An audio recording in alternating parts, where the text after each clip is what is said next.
नमस्कार. मी योगाचार्य doctor Pragya Patil, a Guinness book of world record holder for the longest yoga marathon. आज माझ्या महाराष्ट्रातील सर्व बंधू आणि भगिनींना अपील करू इच्छिते की येत्या 20 नोव्हेंबरला विधानसभा निवडणुकीसाठी मतदान होणे जात आहे आणि त्यासाठी आपण सगळ्यांनी घराबाहेर निघून मतदान करून आपले हक्क नव्हे तर आपली जबाबदारी पार पाडावी.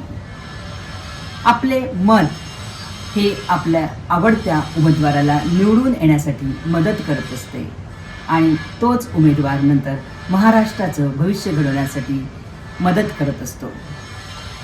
एक मतदान हा आपला हक्क आहे आणि आपला हक्क गाजवून आपण एक सुंदर, उत्तरदायी, समृद्ध, सर्व समावेश असा महाराष्ट्र घडवूया, योग्य उमेदवार निवडून. चला तर मग सर्वच एकत्र येऊया, मतदानाचा हक्क गाजवूया, आपली जबाबदारी पार पाडूया, मतदान करूया. जय हिंद, जय महाराष्ट्र, भारत माता की जय.